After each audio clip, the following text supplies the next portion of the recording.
연준 당국자의 매파적인 발언 때문에 나스닥이 급락을 했습니다.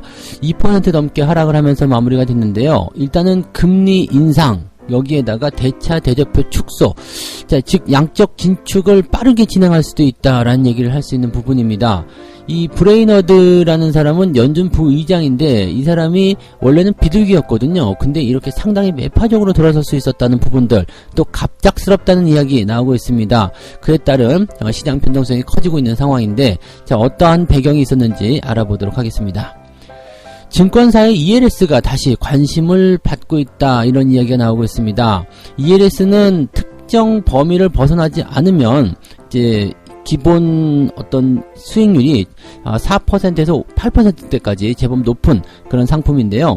자, 보통 이제 원금 손실 없이 높은 수익률을 준다, 이런 것에 이제 깜빡 넘어가는 그런 부분들이 많은데, 이것은 파생 상품입니다. 그래서 원금 손실이 없다라는 것은 그런 일은 일어날 수가 없는 거죠. 그러니까 이 ELS 상품에 대한 이야기들 다시 한번 전달을 해드리도록 하겠습니다. 트위터가 머스크를 이사로 지명을 했습니다. 그래서 일론 머스크가 이제 트위터의 이사가 된 건데, 자, 이것을 두고서 여러 가지 이야기들이 나오고 있습니다. 해석은 좀 다르게 나오고 있는데, 뭐 적대적 M&A를 방어하기 위함이다, 아니면 뭐 이재주주로 올라가기 위함이다, 뭐 등등등 여러 가지 얘기가 있습니다. 트위터는 일단 상승세를 보여주고 있는 모습이고요. 도지코인도 같이 올랐습니다. 자, 이 이야기도 같이 전달해 드리도록 하겠습니다.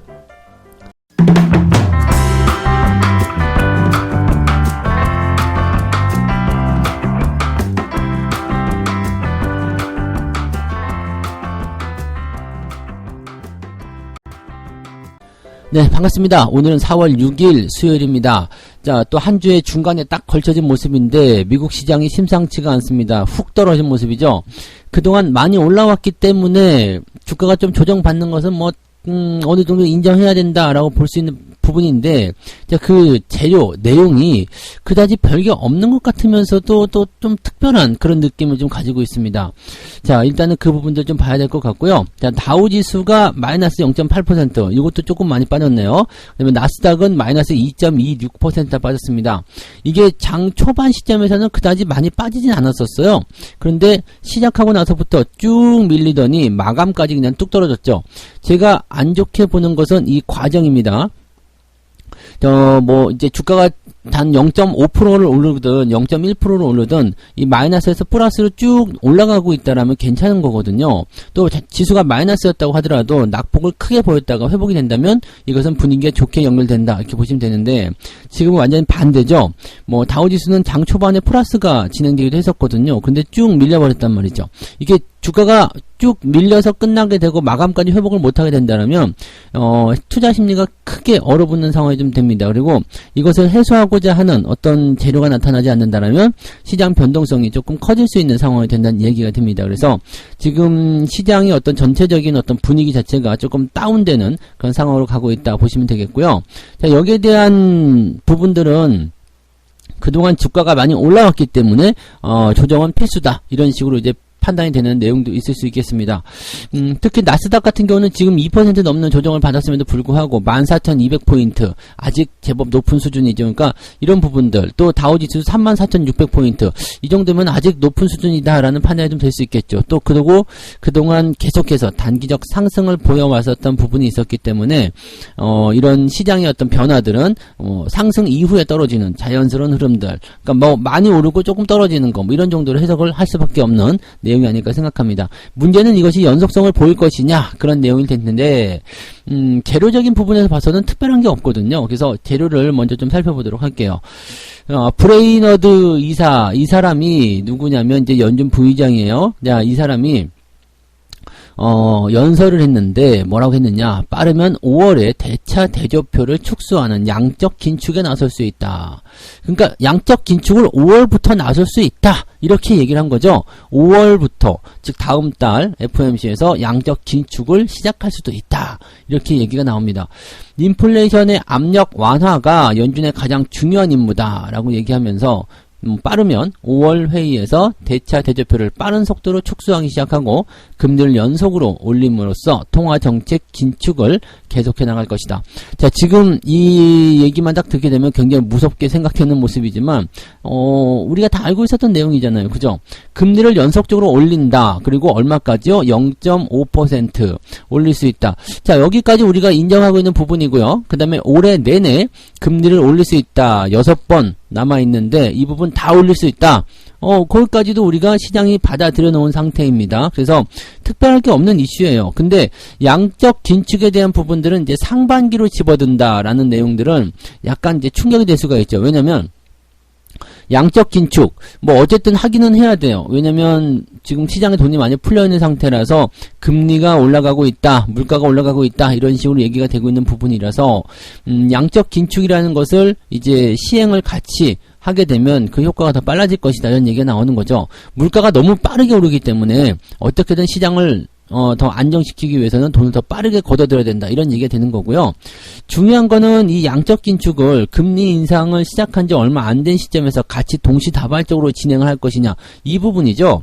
자, 이 양적 긴축이라는 것은 실질적으로 그 금리 인상과는 달라요. 금리 인상을 시켜놓으면 시장이 자발적으로 나에게 오게 만드는 거지만 양적 긴축은 강제로 돈을 끌고 들어오는 거거든요. 그래서 이 시장이 받아들인 효과가 상당히 커집니다. 그러니까 이 양적 긴축을 빠르게 진행한다는 것은 시장의 어떤 그 물가 압력을 더 빠르게 조정한다는 그런 의미가 될 수도 있겠지만 시장을 잘못하면은요, 이게 지금 돈의 힘으로 막 올라가고 있었던 시장인데 갑자기 돈을 확 뺏어버리게 되면 회복이 덜 된 상태에서 시장을 좀 압박을 시켜버리는 그런 상황이 좀 될 수가 있는 거죠. 즉 환자가 누워서 아직 다 낫지 않았는데 밖에 나가서 운동을 해버리는 그런 상황이 될 수 있다, 이렇게 보시면 되겠습니다. 그러니까 완벽하게 좋아진 상태에서 양적 긴축이 들어가는 건 당연한 얘기인데 아직까지는 그 정도는 아니지 않느냐, 이런 우려감들이 생긴다라고 보시면 되겠죠.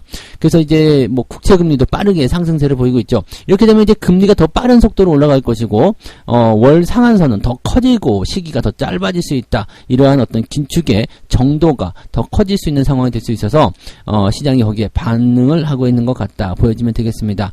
자, 이렇게 되면 기술주들은 아주 쥐약이 되죠. 금리 인상에 대한 부분은 어느 정도 인정한다. 그리고 그것보다 더 빠른 속도의 어떤 실적을 만들어내면 되는 것 아니겠느냐. 이렇게 해서 어느 정도 좀 풀려가고 있었던 모습이었는데, 그래? 그러면 더 빠른 속도로 금리 인상을 할게. 이렇게 나와버리면, 이제 이 기업의 실적이 아무리 잘 나오더라도 저런 속도를 따라가기 어려워진다라면, 비용 지출이 결국은 커질 수밖에 없죠. 그러면 기술주 성장주들이 주가가 떨어질 수밖에 없다라고 보시면 되겠습니다. 떨어진다라기보다도 일단은 약간 좀 위축된다라고 봐야 되겠죠. 그래서 그 내용입니다. 그러니까 우리가 다 알고 있었던 이야기인데 생각보다 더 빠르고 생각보다 더 강하게 할 수도 있다입니다. 한다는 얘기가 아니라 할 수도 있다. 그러니까 너무 여기에서 크게 걱정하실 필요 없을 것 같고요. 이미 다 알고 있었던 내용을 한 번 더 이야기해준 모습인데 왜 이렇게 이야기를 했을까? 비둘기적인 이 브레이너드가 왜 이렇게 얘기했을까? 증시가 단기적으로 많이 올랐잖아요. 여기서 더 올라가면 또 곤란한 경우가 있을 수도 있겠죠. 또는 단기적 조정이 좀 필요한 시점인데 뭔가 발언이 좀 필요했을 것이다 라고 생각이 좀 들기도 합니다. 그래서 그런 내용이라고 판단하시면 되겠죠. 증시가 많이 올라가게 되면 단기적으로 이제 상승세를 빠르게 보인다거나 이렇게 되면 어떤 이유든 끄집어내가지고 이런 변수를 한 번씩 만들어준다는 걸 참고하시면 되겠습니다. 국내 증시도 막 흥분 상태에 지금 돌입하시는 분들 굉장히 많더라고요. 성투사 때문이에요. 그러면서 찬양하시는 분들 계시는데 이렇게 되면 조정이 좀 나올 수 있다는 것을 항상 염두에 두셔야 되겠죠. 네. 자, 그 다음에 또 다른 재료 같은 경우 보시면은요, 러시아에 대한 이제 서방 국가의 추가 제재 이 얘기인데 사실 이것도 그다지 걱정하실 필요는 없지 않을까 생각이 들긴 합니다. 지정학적 긴장 리스크가 계속되고 있다, 이런 건데, 유럽연합 집행위원회가 러시아에 대한 추가 제재의 하나로서 러시아로부터 석탄 수입을 금지하는 방안을 제안하기로 했다. 자, 일단 에너지에 대한 금수 조치예요. 네, 근데 방안을 제안하는 거지, 이제 확정이 된 게 아니고요. 지금 일단은 EU에서 이 푸틴 대통령에 대한 압박 강화를 할 필요가 있다라고 얘기를 하면서 연간 40억 유로, 그러니까 약 5조 3천억 정도 되는데요. 자, 이 40억 유로에 해당하는 러시아산 석탄 수입 금지를 부과할 것이다 라고 얘기를 했어요. 근데 이것이 이제 아직은 방안의 제안이고요. 이것이 이제 EU의 러시아산 에너지에 대한 첫 번째 제재가 될 것이다 라고 되어 있고요. EU 27개국 회원국의 만장일치의 승인이 필요하다고 되어 있습니다. 즉 한 놈이라도 한 국가라도 반대하면 안 된다는 얘기인데, 자, EU도 공동체로 되어 있기는 합니다만 사실 이거 잘 뜯어보시면 자기들 이해관계 굉장히 많아요. 왜냐면 공동체라고는 하지만 잘 사는 나라가 있고 못 사는 나라가 있습니다. 이 에너지와 관련된 부분에서 러시아산 석탄이 필요한 국가가 있고 안 필요한 국가가 있겠죠. 또는 이제 좀 유가라든지 또는 천연가스, 기름이라든지 이런 것들 필요한 국가가 있고 좀 견딜 수 있는 국가가 있을 거예요. 근데 모두 다 이해관계가 다르기 때문에 이 상황을 그냥 알았어, 니들이 하는 대로 할게 이렇게 하기는 애매하죠. 왜냐면 당장 이게 없으면 힘든 국가가 있을 수 있거든요. 물론 그렇다고 해서 EU가 그럼 힘든 국가들은 우리가 지원해 줄게요 라든지, 아니면 미국이 그 틈에 들어와가지고 준다라든지, 아니면 다른 국가에서 이제 석탄을 수입한다든지 등등의 여러 가지 얘기가 대안책이 나오게 하겠습니다만 완전 완벽하게 보완을 해주지 않는 이상은, 또는 비용 부담이 더 커질 수 있잖아요. 그러니까 그런 부분들을 보상해주지 않는다라면 우리는 반대할래, 이렇게 얘기가 나올 수가 있습니다. 그래서 러시아에 대한 어떤 에너지 의존도를 점점점 줄여야 되는 것은 맞지만 이제 한꺼번에 줄이기는 조금 힘들지 않을까 싶긴 합니다. 어쨌든 이런 부분들, 방안을 제안하고 있다는 거, 이런 것들을 도출하고 있다는 것 자체가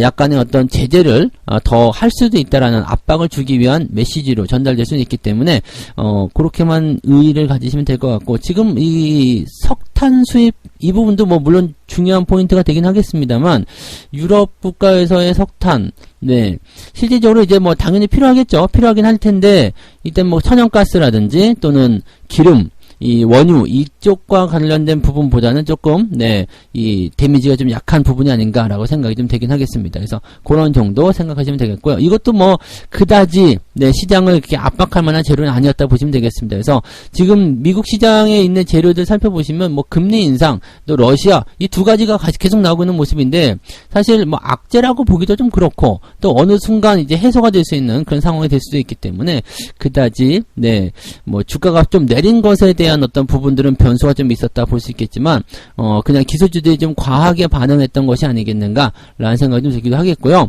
그동안 단기적으로 많이 올라갔던 부분에 대한 어떤 조정, 그런 부분들을 좀 보여주는 것이다, 이렇게 보시면 되겠습니다. 자, 두 번째 이야기 넘어갈게요. 증시가 저점을 찍었는가? 이 증권사가 요즘에 계속 그 얘기를 하고 있어요. 증시 저점을 찍었는가? 그러면서 이제 더 올라간다, 바닥이다, 아주 좋아요, 어쩌저쩌 얘기들 많이 나오고 있죠. 실제로 여러분들도 최근에 이제 그런 이야기들 많이들 하고 계시고, 또 많이 피부로 느끼고 계시고, 또 계좌도 많이 올라왔다, 이런 느낌들 갖고 계실 건데, 주가는 계속해서 오를 수 없어요. 그렇기 때문에 살짝씩 조정이 들어가는 거, 이것은 건강한 조정입니다. 왜냐면 약간 흥분 상태에 있는 것을 조금 차갑게 만들어 주거든요. 그러니까 절대로 주가가 올라가서 좀 흥분될 때, 그럴 때 뛰어가거나 그러지 마시고요. 지금 보시면 이제 테마주들이 돌아다니기 때문에 그쪽으로도 그냥 넘어가고, 지금 그런 상황들 많이 갖고 계시겠지만, 실질적으로 이제 시장이 약간 조정을 받게 되면 테마주들이 어떤 그 집중도가 훨씬 높아지기도 합니다. 그렇지만 변수도, 변동성도 그만큼 커진다는 것을 꼭 아셔야 되겠습니다. 근데 어쨌건 이런 상황이 됐든 어쨌든지 간에 주가가 이제 저점을 잡고 바닥을 잡고 이제 상승세로 전환되는 것은 이제 맞는 얘기잖아요. 그러다 보니까 이제 ELS 상품, 주가 연계 증권이라는 게 있습니다. ELS 상품이 다시 주목을 받고 있다, 이렇게 이야기가 되고 있습니다. 지금 금리 인상과 러시아가 촉발한 이제 어떤 그 리스크들, 이런 것들 때문에 조정을 크게 받아서 이제 변수가 많이 노출되기 때문에 대응하기 좀 어려웠었다라는 것이 있었는데, 이제 시장이 어느 정도 안정권에 들어갔기 때문에 이제 큰 변수는 없을 것이다. 그래서 ELS의 투자 활성화로 다시 집중되고 있다라고 하는 거죠. ELS는요, 녹인이라는 게 있습니다. 녹인 나가웃 이런 게 있는데, 이게 낙인이라고 하죠. 낙인 나가웃 이렇게 되어 있는데, 이 낙인 구간의 아래로 내려가지 않으면 원금 손실이 없어요. 손실 없이 연 4에서 8%대 높은 수익률을 올릴 수 있다, 이렇게 설명이 되어 있습니다. 그러니까 쉽게 얘기하면요, 그냥 지금 지수가 2000포인트 아래로 떨어지지 않으면 수익률을 주겠다 이런 거죠. 2000포인트 아래로 떨어지지 않으면 8% 이익을 주겠습니다. 1년 동안요. 자, 그런 상황입니다. 그러니까 이런 것이 이제 ELS 상품이다라고 보시면 되겠는데 보통 이제 이 상품을 팔 때 이렇게 얘기하죠. 아유, 그럴 일이 있겠어요. 네, 그럴 일이 있겠어요. 그래서 팝니다. 보통 이제 시장에 안정화 들어갔을 때 또는 시장이 막 올라가고 있을 때 그런 것들을 많이 파는데요. 이거는 여러 가지가 있습니다. 뭐 국내 코스피 200으로 하는 경우도 있고 해외 지수를 가지고 하는 것도 있고 뭐 여러 가지 상품이 있는데 과거에 이제 이런 상품들을 많이들 샀죠. 왜냐면은 원금 손실 없이 네, 높은 이자를 얻을 수 있잖아요. 금리 뭐 해봤자 뭐 1%, 2%밖에 안 되는데 이거는 뭐 4%, 8%, 연 8% 이런 것들을 한다 그러면은 실제로 이제 안정적인 상품 골라가지고 계속 복리를 굴린다. 연 8%씩, 연 10%씩 복리를 계속 굴려서 10년만 굴리면 어떻게 될까요? 엄청 커지겠죠. 그러니까 이런 것을 생각하면서 계속 굴리는 이런 분들이 분명히 계신단 말이에요. 이게 설마 그런 일이 벌어지겠어? 라는 생각을 하시는 분들 많이 계시죠.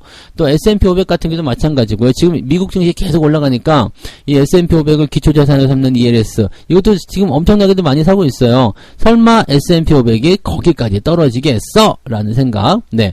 자, 근데 ELS는 파생 상품이라는 걸 아셔야 됩니다. 네, 파생 상품이에요. 원금 손실이 아예 없는 게 아닙니다. 근데 사람들은 원금 손실 없이 수익 난다. 그것만 기억하시는데 그렇지 않습니다.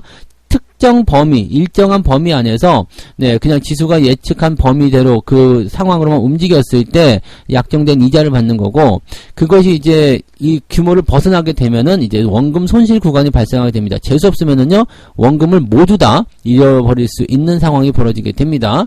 이번에 니켈이었던가요? 뭐 그런 것들이 이제 좀 그런 게 있었죠. 그 다음에 예전에 홍콩 상황들, 홍콩 주가 쿵쿵 떨어졌을 때 설마 홍콩이 그렇겠어? 라고 마음먹었던 분들이 손실 엄청나게 보고 네, 그랬었던 것도 있었습니다. 그래서 이거는 파생 상품이에요. ELS는 파생 상품. 하지만 이제 증권으로 본다. 이런 식으로 이제 구분이 좀 달라져 있긴 합니다만 어쨌든 파생 상품이에요. 여러분들 그래서 원금 손실이 없는 건 아니고요. 네, 원금 손실의 어떤 가능성이 매우 적다라고 볼 수 있지만 상황이 어떻게 변할지 모른다는 얘기죠. 그러니까 사람들이 일단은 특별한 구간으로 지수가 하락하지 않을 것이다. 뭐 설마 그런 일이 있겠어? 라는 생각을 가지고도 이 상품들을 많이들 하는데 이거는 이제 주가가 많이 떨어졌을 때 이야기들을 많이 해서 관심들을 많이들 가지죠. 그리고 뭐 주가가 많이 올라갔을 때 이제 상품 팔게 되면 이제 어떤 특정 변수로 인해서 그런 상황들이 노출되게 되면 이제 손실을 많이 볼 수도 있는 그런 부분이 좀 되는 거고요.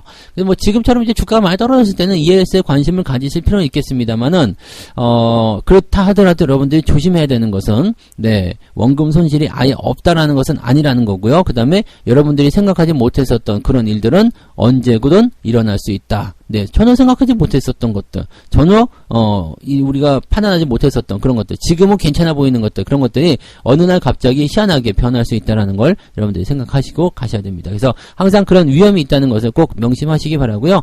연간 4에서 8%대를 그렇게 불안에 떨 수 있는 상황이 된다. 뭐 확정적이라면 상관없겠지만, 네, 그런 게 아니라 이제 불안에 떨 수 있다라면 그냥 주식 투자하셔도 연간 4에서 8%대는 편안하게 네, 가실 수 있고 또 이런 어떤 극단적인 어떤 변수 이런 것들은 주식시장에는 별로 없잖아요. 그러니까 오히려 이게 더 낫지 않나 싶긴 한데 각자 판단을 좀 잘 들어가셔야 되겠죠. 그래서 ELS는 가끔씩 네, 미친 짓거리를 한 번씩 한다는 것 정도만 생각하시면 되겠습니다. 네, 다 잃어버릴 수도 있어요. 진짜로. 네, 자, 그래서 세 번째 이야기 넘어갑니다. 네, 트위터가 머스크를 이사로 지명했다. 이거는 뭔 소리야?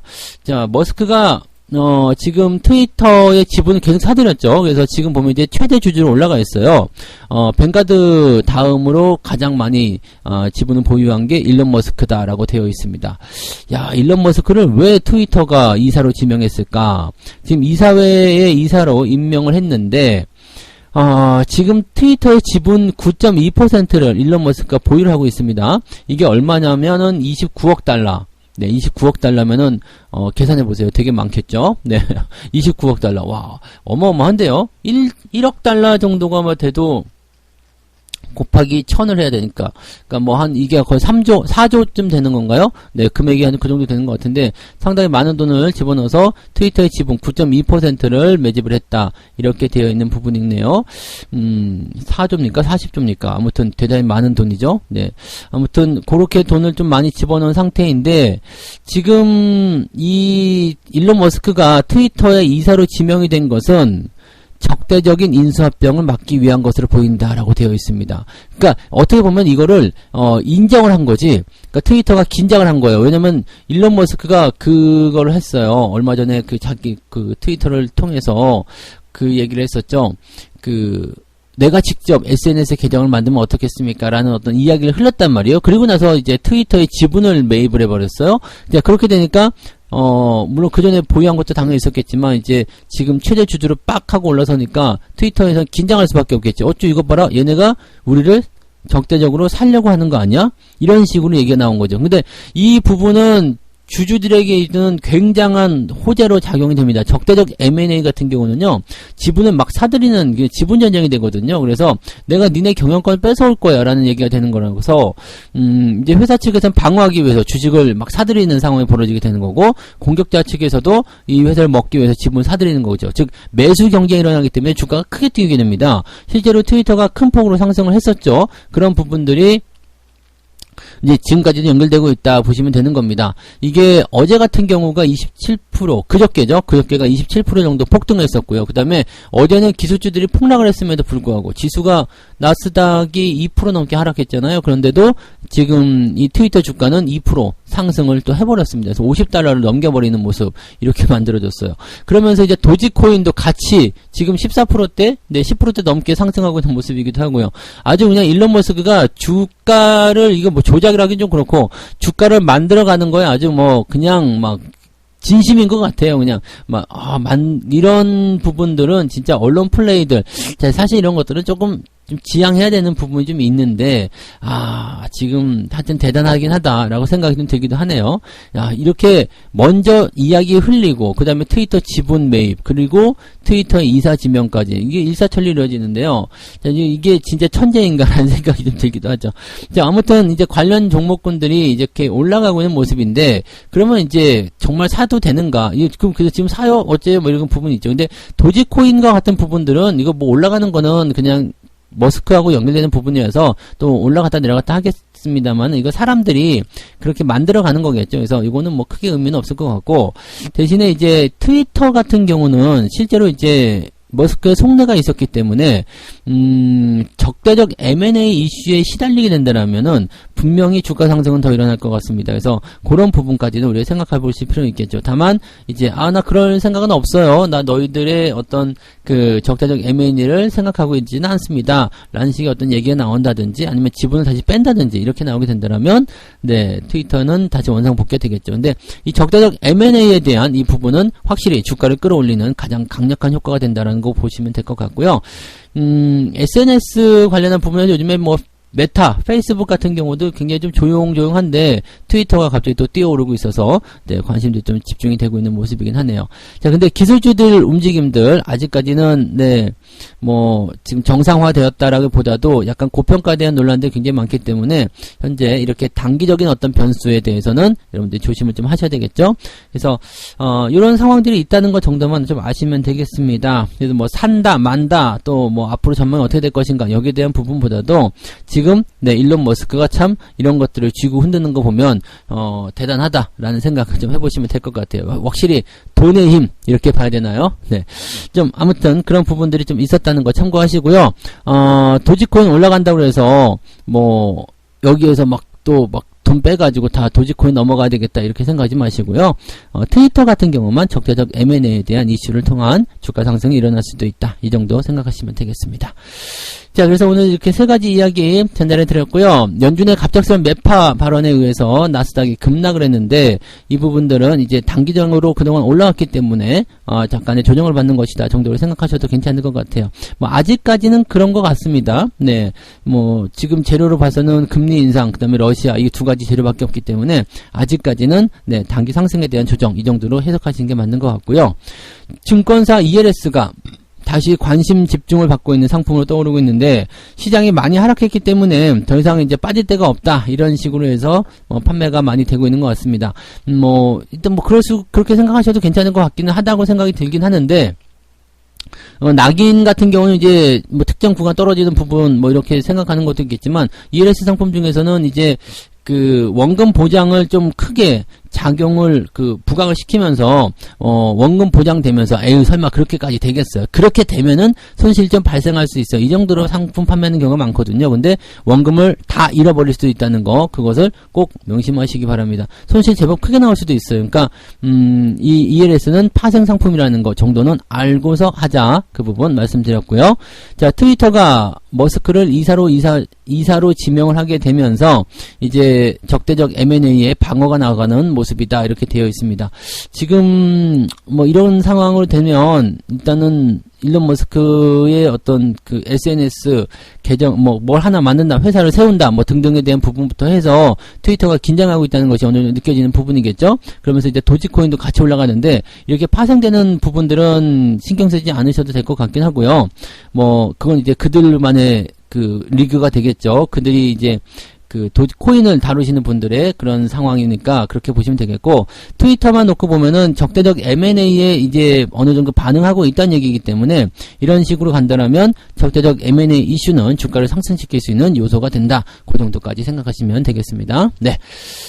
책 한 곡 읽고 마무리하도록 하겠습니다. 기필코 바닥 근처에서 매수하고자 한다면 3, 4회에 나눠서 사면 된다.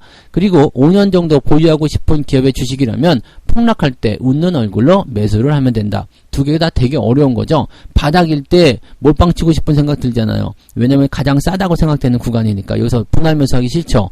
그 다음에 폭락할 때 웃는 얼굴로 사면 된다. 아이고 내려가서 기분 너무 좋아요. 주식 사야죠. 이렇게 생각하시는 분들 되게 대단하신 분들이에요. 그런 생각하기 쉽지 않거든요. 그러니까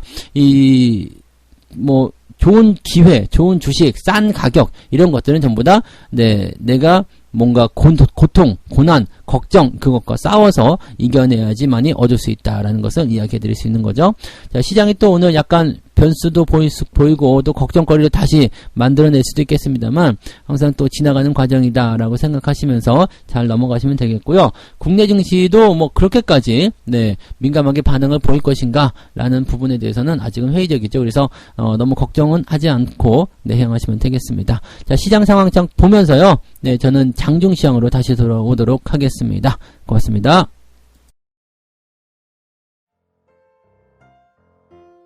본 방송에서 제공되는 모든 정보는 투자 판단의 참고 자료이며 투자의 최종 책임은 본 방송을 이용하는 본인에게 있습니다.